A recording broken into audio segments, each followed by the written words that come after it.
আল্লাহ তাআলা কিয়ামতের কঠিন ময়দানে যেদিন স্বামী স্ত্রীকে চিনবে না, স্ত্রী স্বামীকে দেখে পালিয়ে যাবে, বন্ধু বন্ধুরে চিনবে না, পীর সাহেব মুরিদরে চিনবে না, মুরিদ পীর সাহেবরে চিনবে না, দলের কর্মী তার নেতারে চিনবে না, নেতা তার কর্মীরে চিনবে না, বন্ধু বন্ধুরে দেখে পালাবে। এই কঠিন মুহূর্তে সূর্যটা মাথার কাছে চলে আসবে, জমিনটা তামার জমিন হবে, আজকের জমিনের মতো নয়।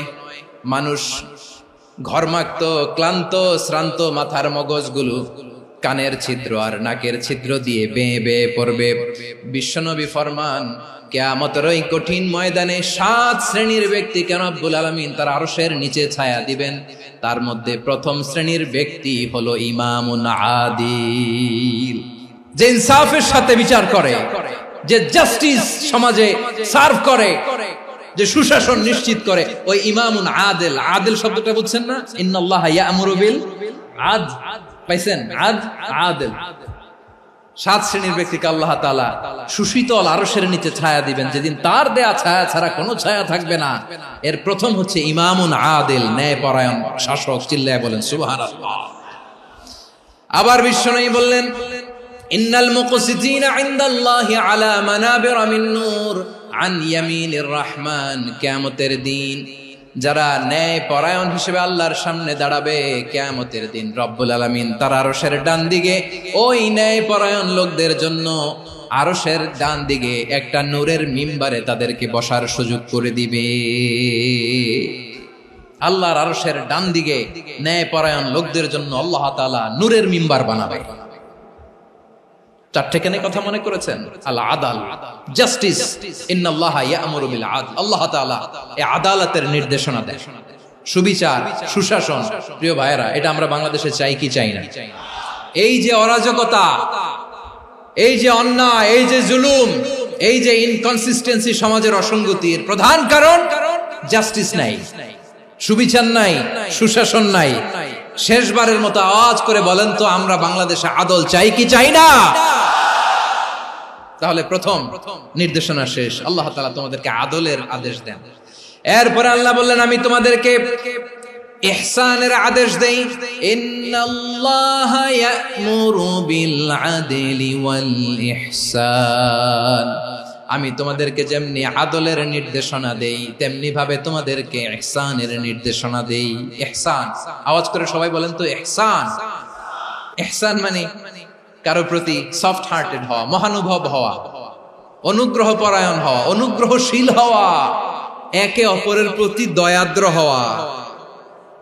একে অপরের প্রতি দয়াদ্র, অনুগ্রহশীল হওয়া ছাড়া মানবিক সমাজ কশিনকালেও গঠন করা সম্ভব না। প্রিয় ভাইয়েরা, সুন্দর আচরণ দিয়ে, ইহসান দিয়ে যা জয় করা যায়, নরম আচরণ দিয়ে যেটা অর্জন করা যায়, কঠোরতা দিয়ে সেটা পারা যায় না। বিষ্ণু ঈসা ইসলাম ইহসান দিয়ে, কোমল আচরণ দিয়ে, তার অনুগ্রহ দিয়ে তিনি অনেক কাফিরের হৃদয়কে জয় করে ফেলেছেন। সাইয়েদনা সুমামা ইবনে উসাল রাদিয়াল্লাহু তাআলা আনহুর কথা মনে পড়ে যায়। তিনি ছিলেন ইয়ামামার বাদশা। মদিনাতে বিশ্বনবীকে হত্যা করার নিয়তে এসেছিলেন। গোপনে গোপনে বিশ্বনবীকে হত্যা করে আবার ইয়ামামাতে তিনি ফিরে যাবেন। কিন্তু কি অবাক করা কাণ্ড, হত্যা করতে পারে নাই, সাহাবাদের হাতে তিনি ধরা পড়ে গেলেন। সাইয়েদনা সুমামা ইবনে উসাল রাদিয়াল্লাহু তাআলা আনহু হত্যার নিয়তে আসলেন, কিন্তু হত্যা করতে পারলেন না। সাহাবারা ওনাকে ধরে ফেললেন, ধরে মসজিদে নববীর পিলারের মধ্যে বেঁধে রাখলেন। সুমামা ইবনে উসাল, সিরাত থেকে শুনে, সিরাত থেকে শোনাচ্ছি, রাদিয়াল্লাহু তাআলা আনহু ইয়ামামার অধিপতি ছিলেন। বিশ্বনবীকে হত্যার জন্য আসছেন, ধরা পড়ে গেছেন, এখন মসজিদে নববীতে বেঁধে রাখছেন। তার মানে বন্দী। এখন স্ট্যাটাস কি? বন্দী, ক্যাপটিভ। তো বিষ্ণু ঈসা ইসলাম সাহাবাদেরকে বললেন, তার খোঁজ খবর নিও, সুমামা ইবনে উসালের খোঁজ খবর নিও। সাহাবার বলেন, ইয়া রাসূলুল্লাহ, আপনাকে হত্যা করতে এসেছে, তার তো কঠিন ক্যাপিটাল পানিশমেন্ট হওয়া দরকার, কঠিন শাস্তি হওয়া দরকার। বিশ্বনবী বললেন, না, আমি যেটা জানি তোমরা সেটা জানো না, তোমরা সুমামার সাথে ভালো আচরণ করো। বিশ্বনবী সুমামার কাছে গেলেন। প্রথম দিন যে তিনি কালেমার দাওয়াত দিলেন, ইমানের দাওয়াত দিলেন, ইসলামের দাওয়াত দিলেন, রিসালাতের দাওয়াত দিলেন, আখিরাতের দাওয়াত দিলেন। পরের দিন যে বিশ্বনবী সালাতের দাওয়াত দিলেন, যাকাতের দাওয়াত দিলেন, ইসলাম কি, কিভাবে, কেমন করে পালন করতে হয় চমৎকার আর্টিকুলেট করতে শুরু করলেন। তন্ময় হয়ে সুমামা ইবনে উসাল রাদিয়াল্লাহু তাআলা আনহু বিশ্বনবীর কথাগুলো শুনতে আরম্ভ করলো। একদিন নয়, 2 দিন নয়, টানা 3 দিন বিশ্বনবী সুমামার কাছে ইসলামকে প্রেজেন্ট করেছেন, উপস্থাপন করেছেন। আওয়াজ করে বলেন, কয় দিন? 3 দিন। 3 দিন মসজিদে নববীতে বাধা। আর সাহাবীদেরকে বললেন, তার খোঁজ খবর নিও, তোমরা যে রুটি বানাও এর মধ্যে সবচেয়ে ভালো আটার রুটিটা তারে দিও, সবচেয়ে রিফাইন্ড খেজুর, যেটা পিওর খেজুর, এটা তারে দিও। আর বিশ্বনবী নিজের উট থেকে দুধ দহন করে ওনার বাড়ির এক কর্মচারীকে বলেছেন, দুধ দহন করে সুমামার জন্য নিয়ে যেও। সুবহানাল্লাহ পড়বেন না? সবাই তো অবাক, ইয়ামামা থেকে আসছে নবীকে হত্যা করতে, বিশ্বনবী দেখে তারে জামাই আদর করে। একদিন নয়, 2 দিন নয়, টানা 3 দিন বিশ্বনবী এভাবে সুমামার কাছে যেয়ে ইসলামকে প্রেজেন্ট করতে আরম্ভ করলেন, ইসলামকে উপস্থাপন করতে শুরু করলেন। আর তাকে চমৎকার এন্টারটেইনমেন্ট, আপ্যায়ন দিতে আরম্ভ করলেন। টানা 3 দিন যখন ইসলামের দ্য বিউটিজ অফ ইসলাম, ইসলামের সুমহান বাণী, সৌন্দর্য তার কাছে উপস্থাপন শেষ, তাকে আপ্যায়ন শেষ, বিশ্বনবী বললেন সাহাবাদেরকে, যাও এবার সুমামার হাতের পায়ের রশি দুটো খুলে দাও। সাহাবারা তর্ক জুড়ে দিলেন, লা ইয়া রাসূলুল্লাহ, এমনটা করবেন না, তো ভয়ঙ্কর ভয়ঙ্কর খুনি, কি জানি কি হয়ে যায়। বিশ্বনবী বললেন, না, তার হাতে পায়ের রশিগুলো খুলে দাও। সাহাবারা বিশ্বনবীর কথা মতো তার হাতে পায়ের রশিগুলো খুলে দিল। সুমামা মুহূর্তের মধ্যে মসজিদে নববী থেকে বের হয়, ইয়ামামায় ফিরে না যে মসজিদে নববীর পাশে একটা খেজুর বাগান ছিল, সেখানে চলে গেলেন। সেখানে একটা ছোট্ট কুয়া ছিল, কুয়ার পানি দিয়ে তিনি গোসল করলেন। সুবহানাল্লাহ পড়েন। কুয়ার পানি দিয়ে গোসল করে মসজিদে নববীর সামনে এসে বিশ্বনবী এবং সাহাবাদের সামনে দাঁড়িয়ে সাব্বাবা উঁচু করে বললেন, আশহাদু আল্লা ইলাহা ইল্লাল্লাহ ওয়া আশহাদু আন্না মুহাম্মাদান আবদুহু ওয়া রাসূলুহু। আমি সাক্ষ্য দিচ্ছি আল্লাহ ছাড়া কোনো ইলাহ নাই, আর মুহাম্মদ আল্লাহ তাআলার প্রেরিত বান্দা এবং রাসূল। প্রিয় ভাইয়েরা, ইহসান দিয়ে যা জয় করা যায়, কঠোরতা দিয়ে সেটা কঠিনকালেও জয় করা যায় না। আওয়াজ করে বলেন ঠিক কি না? এবার সুমামা দাঁড়িয়ে বলে, ওগো নবী, আমি তো কালিমা পড়ে মুসলমান হয়ে গেলাম, এবার শোনেন, এই মুহূর্তের আগে আপনার চেহারার চাইতে নিকৃষ্ট কোনো চেহারা আমার কাছে ছিল না, কিন্তু শাহাদা পাঠ করার পরে আপনার চেহারার চাইতে উত্তম শ্রেষ্ঠ কোনো চেহারা আমার কাছে আর নাই। ও নবী, আজকের দিনের আগে ইসলাম ধর্মের চেয়ে নিকৃষ্ট অপছন্দনীয় কোনো ধর্ম আমার কাছে ছিল না, কিন্তু এই মুহূর্ত থেকে ইসলামের চেয়ে সেরা শ্রেষ্ঠ পছন্দনীয় কোনো ধর্ম আমার কাছে নাই। নবী গো, আজকের দিনের আগে মদিনার চাইতে অপছন্দনীয় নিকৃষ্ট কোনো শহর আমার কাছে ছিল না, কিন্তু এই মুহূর্তের পর থেকে মদিনার চাইতে কোনো শ্রেষ্ঠ শহর আমার জানা নাই। সে ছিল গমের বড় ডিলার, গম বেচতো। কি বেচতো? তার গম কিনে মক্কার লোকেরা রুটি খাইতো। সে ঘোষণা দিল, আজকে থেকে মক্কাবাসীদের জন্য সব গম আমি হারাম করে দিলাম, মক্কাবাসী এখন না খেয়ে মরে। সুবহানাল্লাহ পড়বেন না? মক্কাবাসী বিশ্বনবীর কাছে আসলেন, এসে বললেন, মুহাম্মদ, আমরা তো তোমার ভাই, তোমার চাচা, তোমার ভাতিজা, তোমার আত্মীয়, তুমি সুমামারে বলো সে যেন আবার গমের সাপ্লাই মক্কার জন্য অনুমতি দিয়ে দেয়। বিশ্বনবীর অনুমতি ক্রমে সুমামা আবার মক্কাতে গম পাঠাতে শুরু করলো। পড়েন সুবহানাল্লাহ। ইহসান, ইহসান দিয়ে আপনি যেটা জয় করতে পারবেন, you can win the heart of your enemies. ইহসান দিয়ে আপনি আপনার শত্রুর হৃদয়কে জয় করতে পারবেন। এজন্য আল্লাহ বললেন, ওয়া আনফিকু ফি সাবিলিল্লাহি ওয়া লা তুলকু বিআইদিকুম ইলাত তাহলুকা ওয়া আহসিনু ইন্নাল্লাহা ইউহিব্বুল মুহসিনিন। তোমরা আল্লাহর রাস্তায় দান করবে আর নিজেরা নিজেদেরকে ধ্বংসের হাতে ঠেলে দিও না। তোমরা একে অপরের প্রতি ইহসান করবে, কারণ ইহসানকারীদেরকে আল্লাহ বড় ভালোবাসেন। সুবহানাল্লাহ পড়েন। আবার সূরা রহমানে আল্লাহ বললেন, হাল জাযাউল ইহসানি ইল্লাল ইহসান ফাবিআইয়ি আলা, সবাই পড়েন ফাবিআইয়ি আলাই রাব্বিকুমা তুকাযযিবান। ইহসানের প্রতিদান হিসেবে ইহসানি হয়। বিশ্বনবী সুমামার প্রতি যেমন ইহসান করেছেন, সুমামাও ঠিক তেমন ইহসান ফিরিয়ে দিয়েছে। ঠিক কিনা বলেন? তাহলে এক নম্বরে হচ্ছে আদ, ন্যায় বিচার। দুই নম্বরে সবাই বলেন ইহসান, সদাচরণ। ইহসান দুই ধরনের প্রিয় ভাইরা, ইহসান ফিল ইবাদা, ইহসান ফিল মুআমালা। ইহসান ফিল ইবাদা হচ্ছে একাগ্র অনুভবে ইবাদতে ডুব দেওয়া, এর নাম ইবাদতের ইহসান। সুবহানাল্লাহ পড়ুন। বিশ্বনবী বলেন ইহসান মানে কি জানো নাকি? হাদিসে জিবরিলে সাইয়েদনা জিবরিল আলাইহিস সালাম বিশ্বনবীকে বললেন আখবিরনি আনিল ইহসান। নবী আমাদেরকে বলেন ইহসান মানে কি? বিশ্বনবী বললেন আনতা আবুদাল্লাহা কাআন্নাকা তারাহু ফাইন লাম তাকুন তারাহু ফাইন্নাহু ইয়ারাক। ইহসান মানে হলো এমন ভাবে তুমি আল্লাহর সামনে নিজেকে উজাড় করে ইবাদত করবে, তুমি ভাববে তুমি আল্লাহকে দেখতে পাচ্ছ। আর এটা যদি ভাবা তোমার জন্য কঠিন হয়ে যায়, অন্তত এতটুকু তুমি ভাববা যে আল্লাহ তোমাকে দেখতে পাচ্ছেন। ঠিক কিনা বলেন? ও আমার বীর চট্টলার ভাইয়েরা, কেউ যেটা দেখে না সেটা দেখে কে? এই বিশ্বাস হৃদয়ের মধ্যে আছে? নামাজে যখন দাঁড়ান এই ফিলিংসটা আনা যাবে? এসা পর্যন্ত যে আমরা হায়াত পাবো কোনো গ্যারান্টি আছে? সবাই আওয়াজ করে বলেন গ্যারান্টি আছে? গ্যারান্টি নাই।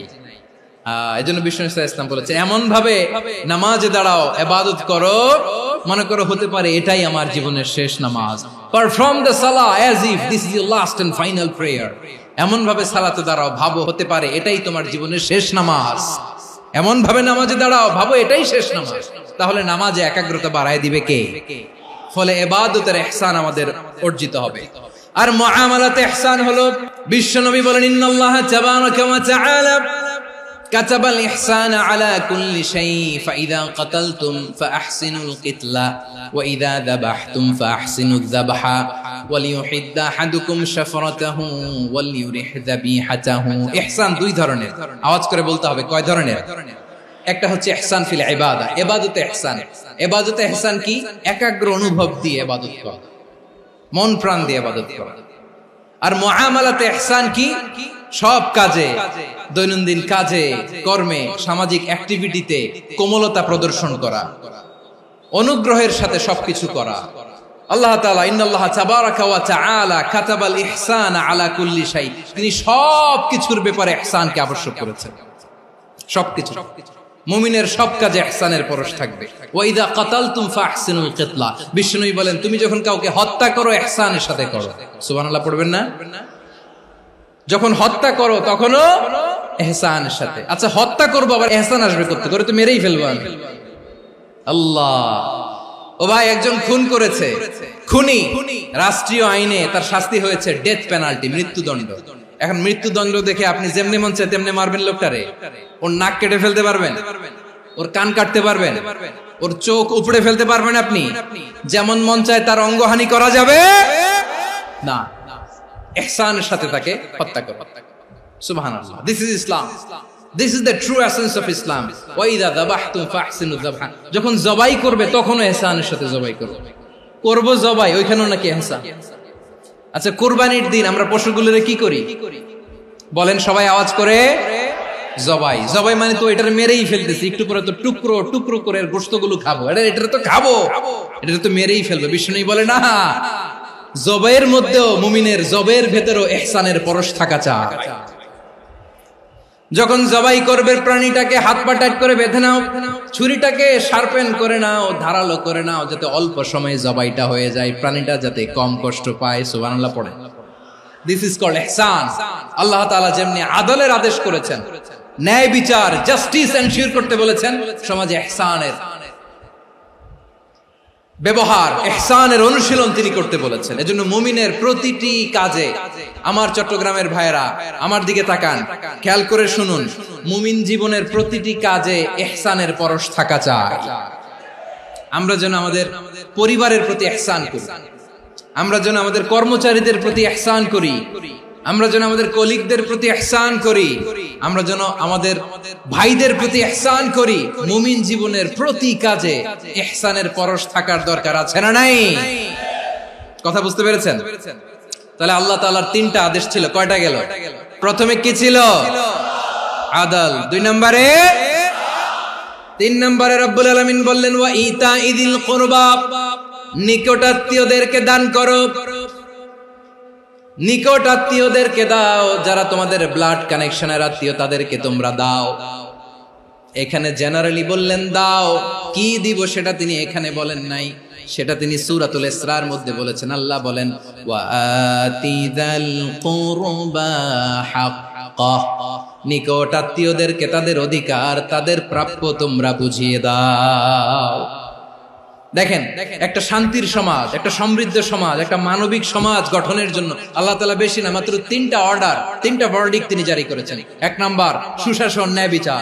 2 নাম্বার ইহসান। 3 নাম্বার নিকটাত্মীয়, যারা কাছের, তোমার ভেরি ক্লোজ রিলেশনশিপে আছে, তাদেরকে দাও। দাও, দিলে বাড়িয়ে দেয় কে? অনেকে দিতে চায় না, কৃপণতা করে। দিলে বাড়ায় দেয় কে? ও মিয়া, মদিনার মধ্যে সবচাইতে গরিব সাহাবী ছিল বেলাল রাদিয়াল্লাহু তাআলা আনহু। ওনার এন্টায়ার অ্যাসেট, সম্পদের পরিমাণ কতদূর জানেন? একটা লুঙ্গি। বেলাল রাদিয়াল্লাহু তাআলা আনহু, ওনার টোটাল ওয়েলথের এস্টিমেশন হচ্ছে মাত্র একটা লুঙ্গি। একটা লুঙ্গি, টোটাল ওয়েলথ এস্টিমেশন, টোটাল সম্পদের পরিমাণ বেলাল রাদিয়াল্লাহু তাআলা আনহুর কি ছিল? ওই বেলাল রাদিয়াল্লাহু তাআলা আনহুকে বিষ্ণু ইসলাম বলেছেন আনফিক ইয়া বেলাল, ও বেলাল তুমিও দাও। ওয়ালা তাখশা মিন যিল আরশি ইখলালা, আরশের অধিপতির তো কোনো ঘাটতি নাই, তুমি দিলে ওই আল্লাহ তোমারে বাড়ায় দিবে। এজন্য আমার প্রিয় ভাইয়েরা, দিলে কমে না, দিলে বাড়ে। অনেকে ধরে রাখে, নতুন কিছু নিতে পারে না, হাত দিয়ে যেটা ধরে রেখেছেন এটা দিয়ে দেন, বড় একটা ধরার সুযোগ পাবেন। জোরে বলেন ঠিক কিনা? রব্বুল আলামিন বললেন 3 নাম্বার আদেশ হলো তোমাদের প্রতি সমাজটারে কেমন করে মানবিক সমাজ, সুন্দর সমাজ গড়বা। 3 নাম্বার আদেশ হলো ওয়া আতিদাল কুরবা হাক্কা, নিকটাত্মীয়দেরকে তাদের প্রাপ্য বুঝিয়ে দাও। এই নিকটাত্মীয়দেরকে তাদের অধিকার বুঝিয়ে দেওয়া, প্রাপ্য বুঝিয়ে দেওয়াতে আমাদের গাফলতি আছে না নাই? অনেকে দেখবেন অনেক আল্লাহওয়ালা, তাহাজ্জুদ গুজার, সেজদা দিতে দিতে কপালে কালো দাগ ফেলে দিছে, সে তার বোনের হকটা আদায় করে নাই, আছে না নাই? অনেক বড় হাজী সাহেব, বিশাল লম্বা দাড়ি, ছেলেরে সব দিয়ে দিছে, মেয়েরে কিছু দেয় নাই, মেয়ের হক আদায় করে নাই, আছে না নাই? এই হাজী সাহেবেরা, এই আল্লাহওয়ালারা কিয়ামতের ময়দানে আটকে যাবে। আপনি অন্যের অধিকার নষ্ট করেছেন, তাদের রাইটস কে ভায়োলেট করেছেন। এজন্য আল্লাহ তাআলা বলেন, কারো অধিকার যদি কেউ নষ্ট করে, ওই সমাজটা মানবিক সমাজ কঠিনকালেও হতে পারে না। এজন্য 3 নম্বর আল্লাহ বললেন ওয়া ইতাইদিল কুরবা, নিকটাত্মীয়দেরকে দাও। কি দিবা? তাদের অধিকার দিয়ে দাও। বোনের অধিকার বুঝিয়ে দাও, মেয়ের অধিকার বুঝিয়ে দাও, ফুফুর অধিকার বুঝিয়ে দাও। দেখবেন অনেক মায়েরা ছেলের পাতে মুরগির রান দেয়, মেয়ের পাতে দেয় মুরগির ঠ্যাং। তো মেয়ের কি মুরগির রান খেতে মনে চায় না? মনে চায় না? এমনটা করা যাবে না। নিকটাত্মীয়দেরকে অধিকার দিয়ে দাও, নিকটাত্মীয়ের সাথে সুসম্পর্ক রাখো। আদেশটা কার? এজন্য প্রিয় ভাইয়েরা, জীবনে যদি বারাকা অর্জন করতে চান, নিকটাত্মীয়দের সাথে সুসম্পর্ক রাখতে হবে, তাদের জন্য উপহার পাঠাতে হবে। বিশ্বনবী বলেন লা ইয়াদখুলুল জান্নাতা কাতে, যে ব্যক্তি আত্মীয়তার সম্পর্ককে ছিন্ন করে দেয়, সে কঠিন কালেও আল্লাহর জান্নাতে ঢুকবে না। আপনি কি এটারে সহজ হাদিস মনে করছেন? এটা সহজ কথা। আপনি ভাবছেন আপনার নামাজ আপনারে বাঁচাতে পারবে, আপনার রোজা বাঁচাতে পারবে, আপনার তাহাজ্জুদ আপনারে বাঁচাতে পারবে? অধিকার নষ্ট করলে কিছুই আপনারে বাঁচাতে পারবে না।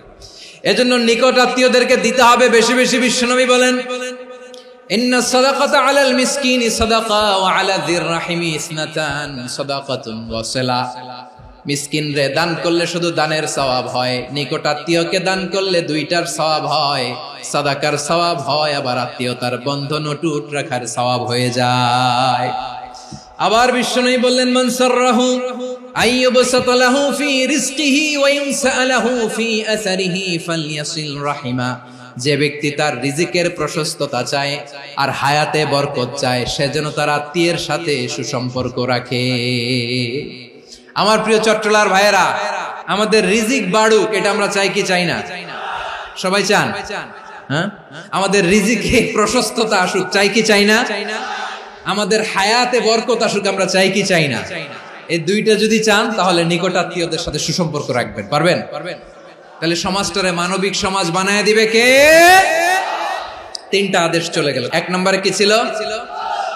2 নম্বরে, 3 নম্বরে নিকটাত্মীয়দেরকে দান। আল্লাহ তাআলা তিনটা জিনিসের যেমনি আদেশ করেছেন, অনুরূপ ভাবে তিনটা বিষয় তিনি বারণ করেছেন, নিষেধ করেছেন, ওগুলোর কাছেও যাওয়া যাবে। রাব্বুল আলামিন বলেন, ওয়ায়ানহা আনিল ফাহশাই ওয়াল মুনকারি ওয়াল বাগি। আমি যেমনি তিনটি বিষয়ে আদেশ করলাম, অনুরূপ ভাবে তিনটি বিষয়ে বারণ করলাম, নিষেধ করলাম। আমার 1 নাম্বার নিষেধাজ্ঞা হলো অশ্লীলতার প্রতি। ফাহশা, ওয়ায়ানহা আনিল ফাহশা, আল্লাহ তাআলা অশ্লীলতাকে নিষেধ করেছেন। কোন জিনিসকে? সবাই বলুন, কোন জিনিসকে? যত ধরনের, যত টাইপের, যত ক্যাটাগরির অশ্লীলতা হতে পারে, সব অশ্লীলতাকে হারাম করেছেন কে? ফাহশা মানে কি? কথায়, কাজে, আচরণে, কমেন্ট, ফেসবুকের কমেন্টসে যত ধরনের নোংরামো আছে, যত ধরনের অশ্লীলতা আছে, এটাকে আরবিতে বলে ফাহশা। রাব্বুল আলামিন বলেন, কুল ইন্নামা حرم ربي الفواحش ما ظهر منها وما بطن। ও নবী, আপনি বলে দেন, আমার রব প্রকাশ্য, অপ্রকাশ্য, স্পষ্ট কিংবা অস্পষ্ট, দৃশ্যমান কিংবা অদৃশ্যমান সব অশ্লীলতাকে হারাম করেছেন। সব ধরনের অশ্লীলতা হারাম। আল্লাহ তাআলা আমাদেরকে অশ্লীলতা থেকে বাঁচান। এবার বলেন, আমাদের সমাজে অশ্লীলতা আছে না নাই? অশ্লীলতা নানা ভাবে, নানা নামে, নানা মোড়কে আমাদের সমাজে আছে না নাই? সংস্কৃতির নামে, ফ্যাশনের নামে, বিনোদনের নামে, উপন্যাসের নামে, কনসার্টের নামে অশ্লীলতা আছে না নাই? আপনি দেখেছেন কনসার্টগুলোর অবস্থা? আমাদের তরুণ তরুণীরা, আমাদের যুবক যুবতীরা, আমাদের জেনজিরা, কি অবস্থা ওইখানে? কনসার্টের নামে অশ্লীলতা আছে না নাই? ছেলে মেয়ে একে অপরকে জড়ায় ধরতেছে, একে অপরকে চুমু খাচ্ছে, প্রকাশ্যে, দিবালোকে, গণমানুষের সামনে। আল্লাহ তাআলা এই অশ্লীলতা থেকে আমাদেরকে বেঁচে থাকতে বলেছেন। রূপালী জগতের নামে অশ্লীলতা আছে না নাই? এই টার্মটা আপনারা জানেন না? রূপালী জগৎ কি জগৎ? আসলে কি রূপালী জগৎ না অন্ধকার জগৎ? আমার বোনেরা, আপনাদেরকে যে কি বলে তারা বুঝায়, রূপালী জগৎ শুনেই আপনি ভরকে যাবেন না। রূপালী জগতে যে নারী যত বেশি উলঙ্গ, সে নাকি তত বেশি সাহসী। জানেন? বলে এটা একটা সাহসী নারী, খুব সাহসী পদক্ষেপ তার। যত বেশি শরীর থেকে কাপড় নামাতে পারবে, যত বেশি বস্ত্রহীন হয়ে নিজেকে প্রেজেন্ট করতে পারবে, সে নাকি তত বেশি সাহসী।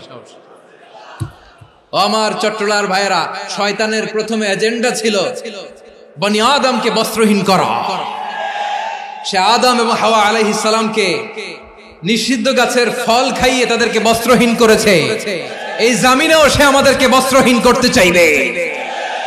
এই রূপালী জগতের নামে তারা এটা করে। আমার প্রিয় বোনেরা, আপনি জানেন না আপনার দাম কত? ওরা আপনাদেরকে বিজ্ঞাপনের সস্তা পণ্য বানাতে চায়। ওরা আপনাদেরকে ওদের ভোগের লিপসার টুলস বানাতে চায়। ওরা আপনাদেরকে দিয়ে ওদের খায়েশ পূরণ করতে চায়। এটা আপনাদের জন্য মোটেও ডিগনিটি নয়, এটা আপনাদের জন্য সম্মান নয়। আপনার সম্মান শালীনতায়, আপনার সম্মান হেজাবে, আপনার সম্মান ভদ্রতায়, আপনার সম্মান আপনার ডিসেন্ট পোশাকে। পোশাক বলে দেয় এই নারীটা ভদ্র না অভদ্র। পোশাক বলে দেয় এই মেয়েটা কোন ঘরের মেয়ে। আপনি জানেন না, আপনারা সস্তা পণ্য বানায়, ভোগের পণ্য, বিলবোর্ডে আপনাকে উলঙ্গ করে উপস্থাপন করে। এই অশ্লীলতার সাথে ইসলামের কোন সম্পর্ক। এজন্য আল্লাহ বলেন, আমি অশ্লীলতাকে হারাম করেছি। অশ্লীলতাকে হারাম করার প্রথম কারণ হলো এর মাধ্যমে মানবতাকে অপমানিত করা হয়। কারণ মানুষের সম্মান মানুষের পোশাকে। মানুষ যখন পোশাকহীন হয়ে যায়, বস্ত্রহীন হয়ে যায়, তার সম্মান কমে যায়, ঠিক কিনা? অশ্লীলতাকে হারাম করার প্রথম কারণ হচ্ছে মানুষ মানুষকে অপমান করে। একটা নারী, সে তো সম্মানিত, নারী যে কত সম্মানিত নারীর এটা বুঝেই নাই। বিশ্বনবী বলেন আদ-দুনিয়া কুল্লুহা মাতা ওয়া খায়রু মাতা'আদ দুনিয়া আল মারআতুস সালিহা। আমার বোনেরা, 5টা প্যান্ডেলে আপনারা এলইডিতে আমার আলোচনা শুনছেন, আমি জানি।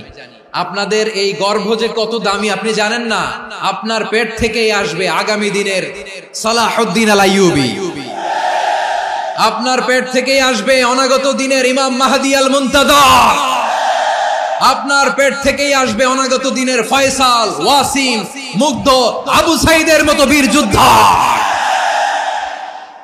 আমার প্রিয় বোনেরা, আমার প্রিয় বোনেরা, বিশ্বনবীর কথার ওজন খেয়াল করেন। আদ-দুনিয়া কুল্লুহা মাতা ওয়া খায়রু মাতা'আদ দুনিয়া আল মারআতুস সালিহা। দুনিয়ার সবকিছুই অ্যাসেট, এর মধ্যে সবচেয়ে দামি অ্যাসেট নেককার নারী। আপনার গর্ভ যে কত দামি আপনি জানেন না। নিজের সময়টাকে কাজে লাগান, কোরআন পড়েন, সুন্নাহ পড়েন। আপনার অনেক দায়িত্ব ঘরে। You are the MD of your family. একটা family it's a very big institution. পরিবার একটা অনেক বড় প্রতিষ্ঠান, and you are the MD of your institution. আপনি এই পরিবারের MD, managing director of your family. এখানে আপনার কত দায়িত্ব। আপনি ছেলে মেয়েদেরকে তারবিয়া করবেন, আপনি আপনার স্বামীর জন্য ঘরটারে জান্নাতের নীর বানাবেন, আপনার জন্য জান্নাতের ডুপ্লেক্স বাড়ি ওইখানে তৈরি করে রাখবে কে? আপনি যে কত দামি আপনি জানেন না। নারীদেরকে আল্লাহ বানিয়েছেন উচ্চতর করে, নিম্নতর নয়। নারীদেরকে ছোট্ট জিনিস দিলে এটারে বড় করে দেয়। নারীদেরকে ভ্রূণ দিলে, শুক্রাণু দিলে নারী এটারে বাচ্চা হিসেবে উপহার দেয়, ঠিক কিনা? বিয়ের মাধ্যমে স্বামী যখন তার শুক্রাণু তার স্ত্রীকে উপহার দেয়, স্ত্রী রিটার্নে কি উপহার দেয়? ফুল ফর্ম বেবি, মানব সন্তান। দেখছেন, আপনি দিলেন একটুকুনি, দিছে বিশাল। আপনি যদি নারীকে বাজার এনে দেন, নারী এটাকে সুস্বাদু খাবারে রূপান্তর করে দেয়। আপনি তাকে একটা মুচকি হাসি দিয়ে দেন, সে তার কলিজা দিয়ে দেয়। কিন্তু যদি আপনি তার মনে কষ্ট দেন, সে আপনার জীবনকে জাহান্নাম বানায়া দেয়। নারীর মন বুঝতে পারলে নেয়ামত, বুঝতে না পারলে কিয়ামত। আমার প্রিয় বোনেরা, আপনি যে কত দামি আপনি জানেন না। অনেক দামি আপনি। আপনাদেরকে যেন ভোগের সস্তা পণ্য বানাতে না পারে, আপনাদেরকে সচেতন থাকতে হবে। তাহলে কেন আল্লাহ তাআলা এই ফাহশা, অশ্লীলতাকে হারাম করলেন? 1 নাম্বার, এতে হিউম্যান ডিগনিটি কমে। 2 নাম্বার, এতে মানুষের অধিকার নষ্ট হয়। আপনি বিয়ে করেছেন, এরে পরকিয়া করেন, ওর সাথে এরকম আছে না নাই? স্ত্রীর অধিকার নষ্ট করেছেন। আপনি বিবাহ সম্পর্কে আবদ্ধ হয়েছেন তার সাথে, আপনি পরকিয়া করেন ওই ছেলের সাথে, আপনি আপনার হাজবেন্ডের সাথে বিট্রে করেছেন। এজন্য আল্লাহ অশ্লীলতাকে হারাম করেছেন। অশ্লীলতাকে হারাম করার আরেকটা কারণ হচ্ছে আল্লাহ তাআলা এই হিউম্যান জেনারেশনকে, এটাকে প্রিজার্ভ করতে চায়। হিফজুন নাসল, এটা মাকাসিদুশ শরিয়ার অনেক গুরুত্বপূর্ণ একটা মাকাসিদ, অনেক গুরুত্বপূর্ণ। আপনার নাসল, আপনার জেনারেশনকে সংরক্ষণ করা। এই যে আসতেছে ফেব্রুয়ারি, কত ফেব্রুয়ারি জানো? এটা কি বিশ্ব ভালোবাসা দিবস? হ্যাঁ, কি দিবস? এই বিশ্ব ভালোবাসা দিবসের সাথে মুসলমানদের কোনো সম্পর্ক নাই। আমার প্রিয় ভাইরা, এই যে আপনি অবৈধ সম্পর্কে জড়ালেন, কেন আল্লাহ অশ্লীলতাকে হারাম করেছে দেখেন। বলতেছিলাম যে এটা আপনার নাসল, আপনার জেনারেশন, আপনার লিনিয়েজ, আপনার বংশকে প্রিজার্ভ করা। কে কার বাবা, কে কার মা, বাবা মা জানা, প্রজন্মকে প্রিজার্ভ করা, এটা ইসলাম ওয়াজিব করে দিয়েছে। এই যে অবৈধ সম্পর্কের কারণে, বিশ্ব বেহায়া দিবসের কারণে, এগুলোর আউটকাম, আউটপুট হিসেবে মাঝে মাঝে এই ঢাকা মেডিকেলের ডাস্টবিনে নবজাতকের বাচ্চার কান্নার আওয়াজ শুনতে পাওয়া যায়। চট্টগ্রাম মেডিকেলের ডাস্টবিনে নবজাতকের কান্না শুনতে পাওয়া যায়। বীর চট্টলার মুসলমানেরা বুঝতে পারলে আওয়াজ করে বলেন, এই যে চট্টগ্রাম মেডিকেলে যে নবজাতকটা পাওয়া গেল, ওর বাবাকে আমাকে বলেন, ওর মাকে, ও কোন ফ্যামিলির সন্তান কেউ জানে? আপনি হিউম্যান ডিগনিটিকে অপমান করেছেন না? আপনি তার ভবিষ্যৎকে অন্ধকার করেছেন না? আপনি তার লিনিয়েজকে প্রশ্নবিদ্ধ করে দিয়েছেন না? এই জন্য আল্লাহ তাআলা অশ্লীলতাকে আমাদের জন্য হারাম করে দিয়েছেন। পড়েন সুবহানাল্লাহ। এই জন্য রাব্বুল আলামিন বলেন, কুল ইন্নামা হারামা রাব্বিয়াল ফাওয়াহিশা মা যাহারা মিনহা ওয়া মা বাতান। প্রকাশ্য অপ্রকাশ্য সব অশ্লীলতাকে হারাম ঘোষণা করে দিয়েছে কে? আবার দুনিয়ার বুকে যারা অশ্লীলতার প্রসার করে তাদের জন্য শাস্তি মজুদ রেখেছে কে? রব্বুল আলামিন বলেন, ইন্নাল্লাযীনা ইউহিব্বুনা আন তাশিআল ফাহিশাতু ফিল্লাযীনা আমানু লাহুম আযাবুন আলীমুন ফিদ দুনিয়া ওয়াল আখিরাতি ওয়াল্লাহু ইয়ালামু ওয়া আনতুম লা তা'লামুন। নিশ্চয়ই যারা বিশ্বাসীদের মাঝে অশ্লীলতার প্রচার প্রসার করতে চায় তাদের জন্য আমি মর্মন্তুদ শাস্তি প্রস্তুত করে রেখেছি, দুনিয়াতেও রেখেছি, আখিরাতেও রেখেছি। ঘোষণাটা কার? যারাই নাটকের নামে, সিনেমার নামে, রূপালী জগতের নামে, মুভির নামে, ওটিটি প্ল্যাটফর্মের নামে আমার সমাজে অশ্লীলতা ছড়াতে চায় তাদের জন্য কঠিন মর্মন্তুদ শাস্তি মজুদ রেখে দিয়েছে কে? ও আমার বোনেরা, এখনো আপনি জাগবেন না?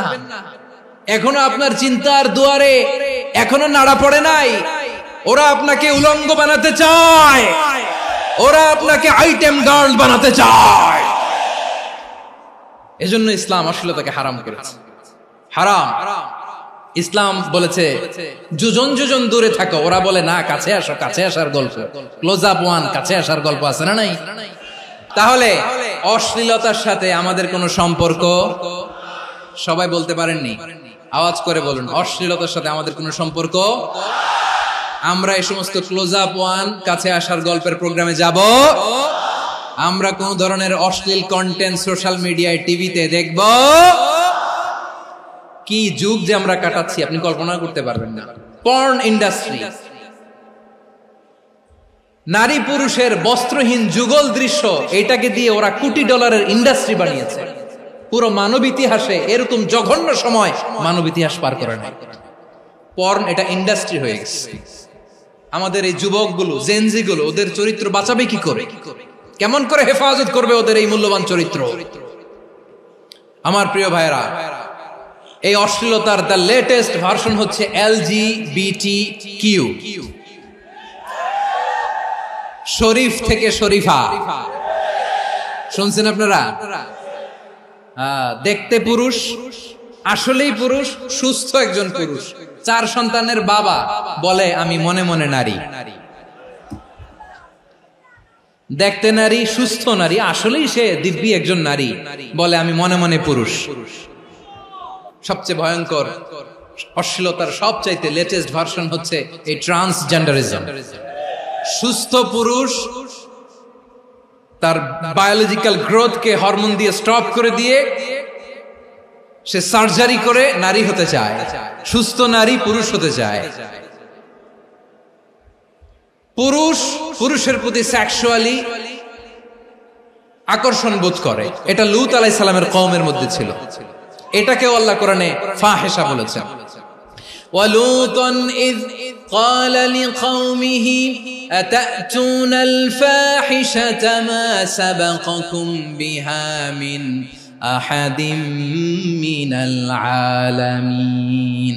লূত আলাইহিস সালাম বললেন, তোমরা কি এমন এক অশ্লীল কার্যক্রমে ডুব দিলে নাকি যেটা গোটা বিশ্বের কেউ কখনো করে নাই, তোমরাই প্রথম করেছো? পড়েন নাউযুবিল্লাহ। এই পশ্চিমের এই রোগ আমার দেশে যেন আসতে না পারে, আমাদের সজাগ থাকতে হবে। প্রিয় ভাইরা চিল্লায় বলেন ঠিক কিনা?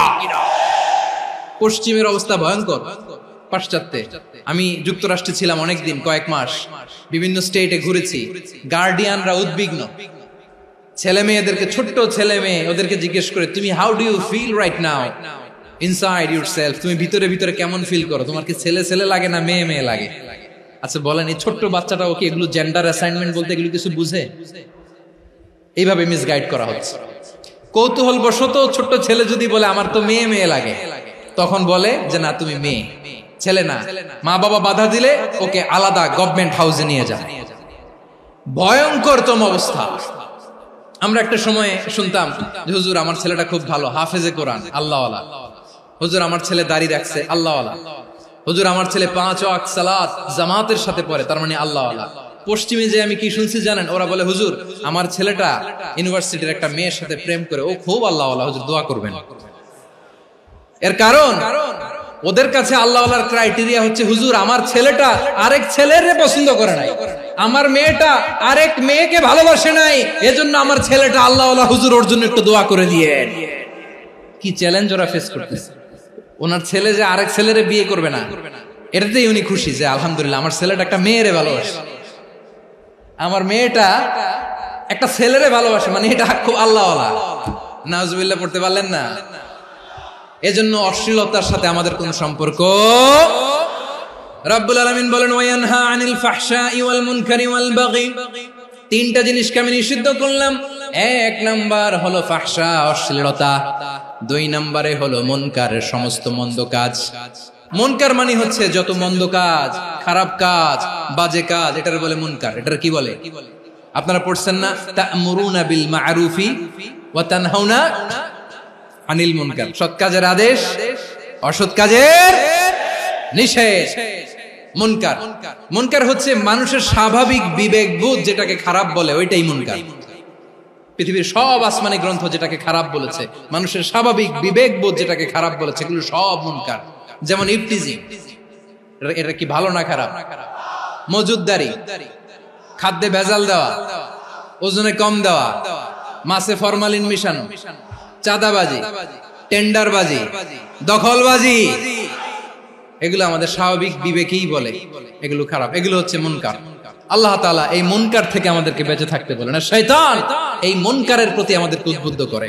আল্লাহ তাআলা বললেন ইয়া আইয়ুহাল্লাযীনা আমানু লা তাত্তাবিউ খুতুওয়াতিশ শাইতান ওয়া মান ইয়াত্তাবি' খুতুওয়াতিশ শাইতানি ফাইন্নাহু ইয়া'মুরু বিল ফাহশাই ওয়াল মুনকার। আল্লাহ বললেন আমার গোলামেরা শোনো শোনো, ও আমার বিশ্বাসী বান্দারা খবরদার, তোমরা কশিনকালেও শয়তানের পদাঙ্ক অনুসরণ করবে না, কারণ শয়তান তোমাদেরকে অশ্লীলতা এবং মন্দ কাজের দিকে উদ্বুদ্ধ করে। আমাদের কাজ হচ্ছে শয়তান আমাদেরকে যেদিকে নিতে চায় আমরা তার উল্টা দিকে যাব। শয়তান এই মন্দ কাজকে আমাদের কাছে বিউটিফাই করে, চাকচিক্যময় করে আমাদের সামনে উপস্থাপন করে। এজন্য আল্লাহ বলেন মুনকারকে থামাতে হবে, মুনকার প্রতিরোধ করতে হবে।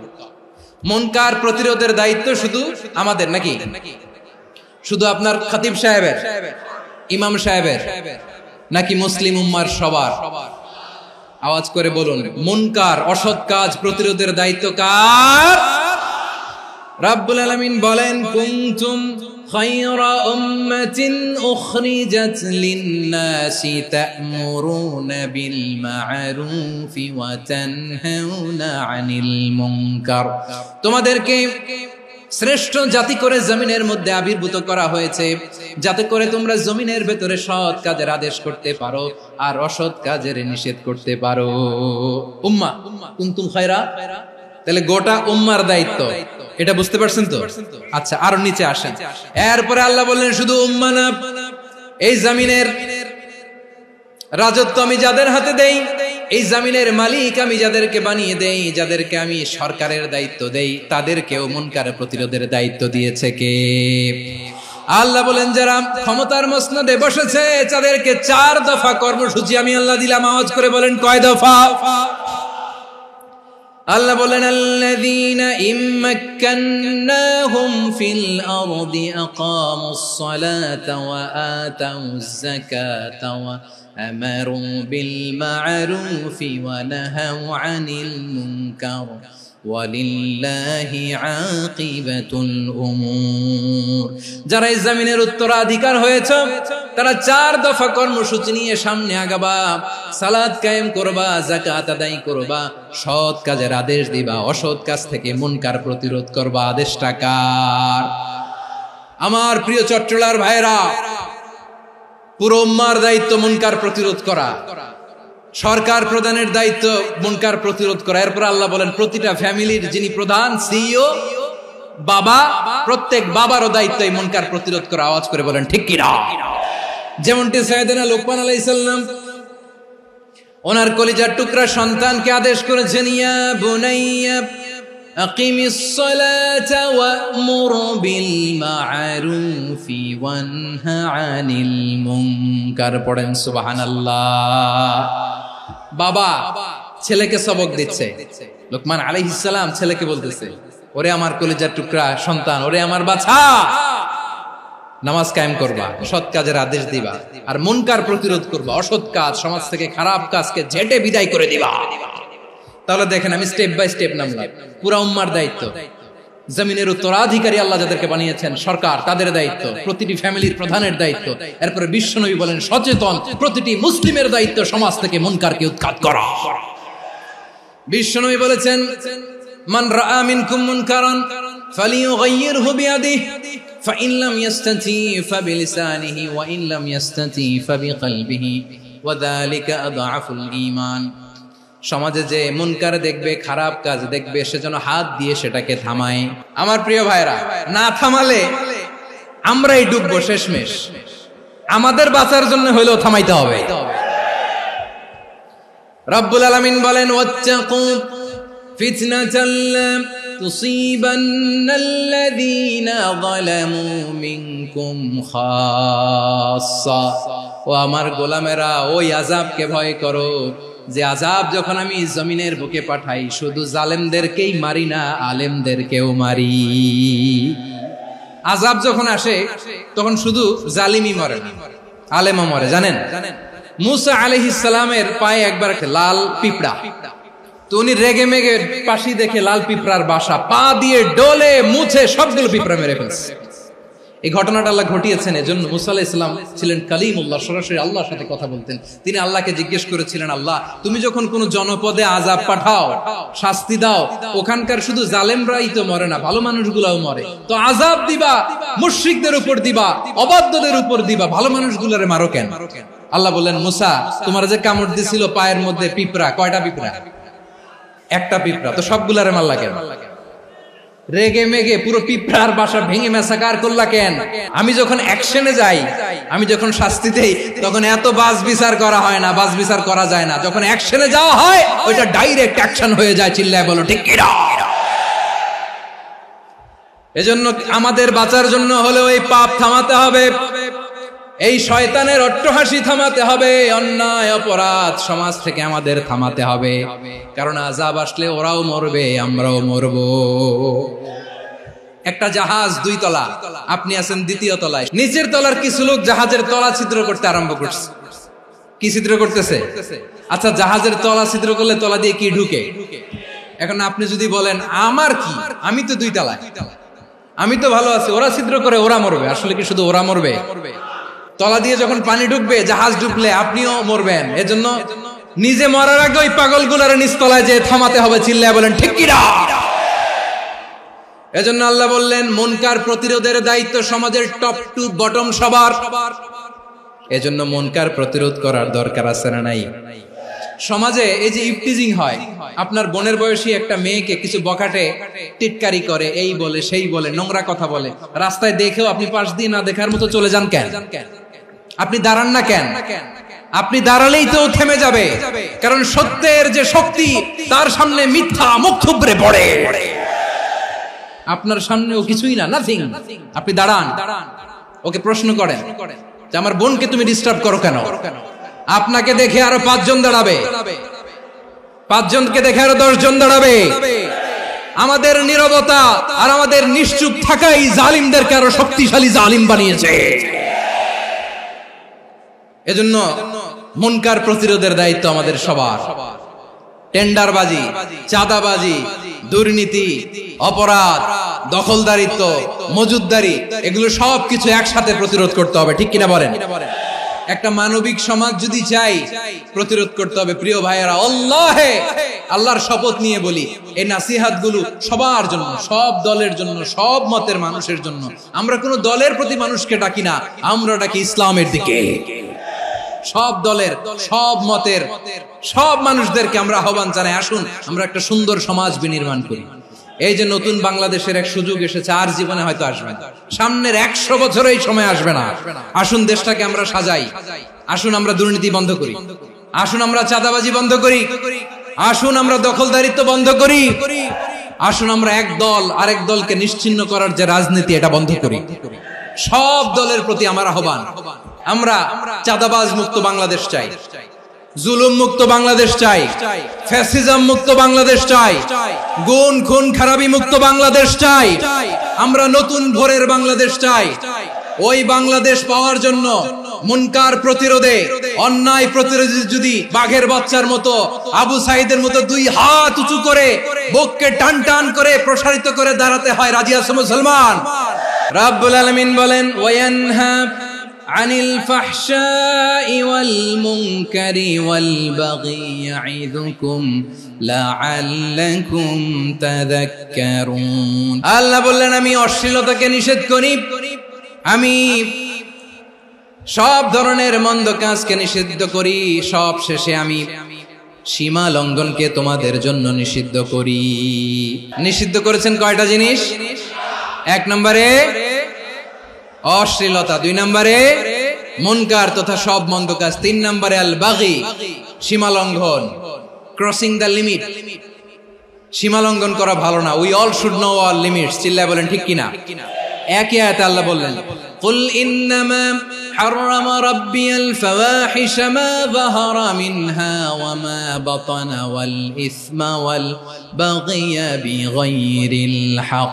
অন্যায় ভাবে যে অবাধ্য হয়, যে সীমা লঙ্ঘন করে, তাদেরকেও আমি এটা হারাম করে দিলাম। সীমা লঙ্ঘন করা হারাম। আল্লাহ বারবার আমাদেরকে ওয়ার্নিং দেয়। যখন আমরা থামি না তখন আল্লাহ ধরে, আর যখন ধরে তখন ছাড়ে না। ধরে না, ধরলে আল্লাহ। ফেরাউনকে কিন্তু হুট করে ধরে নাই, আপনারা জানেন 9 বার ওয়ার্নিং দিয়েছে। ফেরাউনকে আল্লাহ তাআলা ওয়ার্নিং দিয়েছিল কয়বার?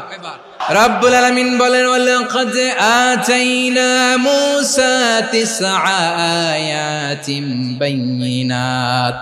9টা মুআজিজা দেখিয়েছি, 1 2 3 বারবার এইভাবে রিমাইন্ডার, ওইভাবে রিমাইন্ডার, এইভাবে নসিহত, ওইভাবে দাওয়া। ফাকুলা লাহু কাওলান লাইয়িনা, নরম করে বলো, সফট করে বলো, যত ওয়ে হতে পারে দাওয়া মেথডোলজি। মুসা আলাইহিস সালামের সব অ্যাপ্লাই শেষ, 10ম বারে যে আল্লাহ ধরছে। 10ম বারে যে ধরেছে। এজন্য আল্লাহ বলেন, আমি সীমা লঙ্ঘনকে পছন্দ করি না। কোরআনের অন্য আয়াতে বাগীকে বলা হয়েছে আল ইতিদা।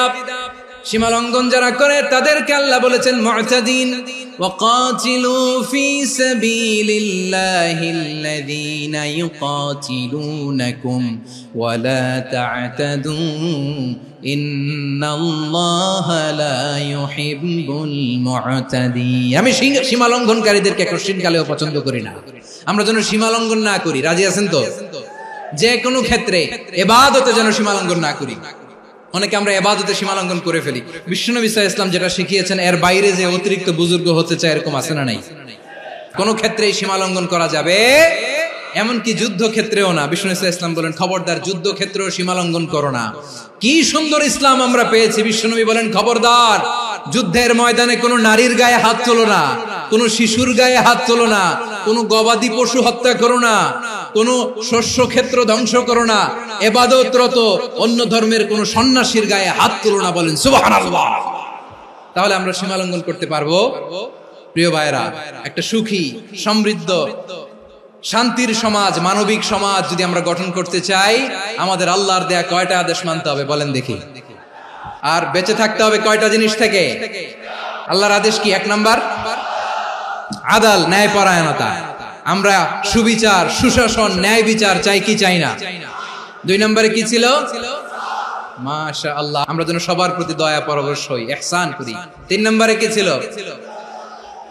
নিকটাত্মীয়দের দান করা, তাদের অধিকার প্রাপ্য বুঝিয়ে দেওয়া। পাশাপাশি 3টা জিনিস থেকে আল্লাহ বারণ করেছেন, নিষেধ করেছেন। তার প্রথমটা ফাহশা, অশ্লীলতা।